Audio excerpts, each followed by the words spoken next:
Hi friends, మనం Lent డేస్లోకి వచ్చేసాం. కొందరు లెంట్ డేస్ జరుపుకోవడం ఆచారం అంటారు, కొందరు ఆధ్యాత్మికంగా అంటారు. మనం ఏ కోణం నుండి చూస్తే మనకు అదే పద్ధతి కనిపిస్తుంది. ఒకవేళ ఆచారము అంటే ఆచారంగా వెళ్ళిపోతుంది, కానీ ఆధ్యాత్మికంగా అని మనం ఆలోచిస్తే దేవుళ్ళు ఇంకా బలపడడానికి, ఉజ్జీవింపడానికి, మనల్ని మనం పరిశీలించుకొని సరిచేసుకోవడానికి కూడా అవకాశము ఉంది కావచ్చు. కాబట్టి ఏ దృక్పథంతో మనము ఈ లెంట్ని స్వీకరిస్తున్నామన్నది అది మన మీదనే ఉంటుంది. ఉదాహరణకి చూడండి, ఈ కాలాన్ని మనం పరిశీలించినట్లయితే చెట్లన్నీ కూడా ఆకులను రాల్చేస్తాయి. ఆకులన్నీ రాలిపోయిన తర్వాత లేత ఆకులు చిగురు వస్తుంది. చిగురు తర్వాత పువ్వులు పూస్తాయి. పువ్వులు తర్వాత కాయలు కాస్తాయి. ఆ కాయలు మనకెంతో ఉపయోగపడతాయి, మనం తృప్తిపరుస్తాయి.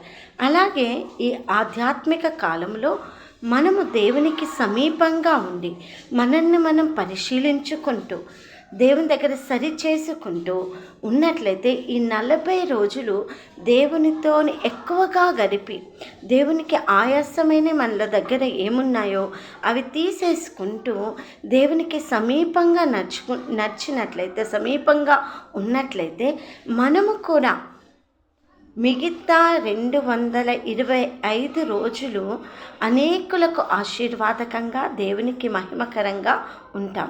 కాబట్టి ఈ లెంట్ డేస్ని ఆచారం అన్నది పక్కన పెడదాం, ఆధ్యాత్మికంగా కూడా మనము తీసుకోవచ్చు. కాబట్టి ఫ్రెండ్స్, మీరందరూ ఆధ్యాత్మికంగా అంటే ఉపవాసమే ఉండాలా, నాన్ వెజ్ బంద్ చేయాలా, అది ఎవరి మన ఇష్టము కదా. ఏ విధంగా దేవునికి సమీపంగా ఉండగలమో ఆ మార్గాన్ని ఎంచుతూ, ఎందుకంటే ఈ 40 రోజులు ఎక్కడ చూడండి ప్రార్థన కూటాలు ఉంటాయి.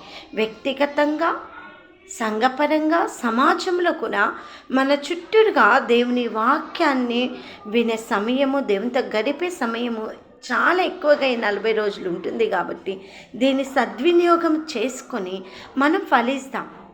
ఆత్మఫలముతో నింపబడి అనేకులను దేవుని దగ్గరికి నడిపించేవారిగా, దేవునికి మహిమకరంగా మనం ఉందాం. ఓకే, అలాగా ఉండుటకు దేవుడు మనకు సహాయం చేయను గాక. ఆమేన్.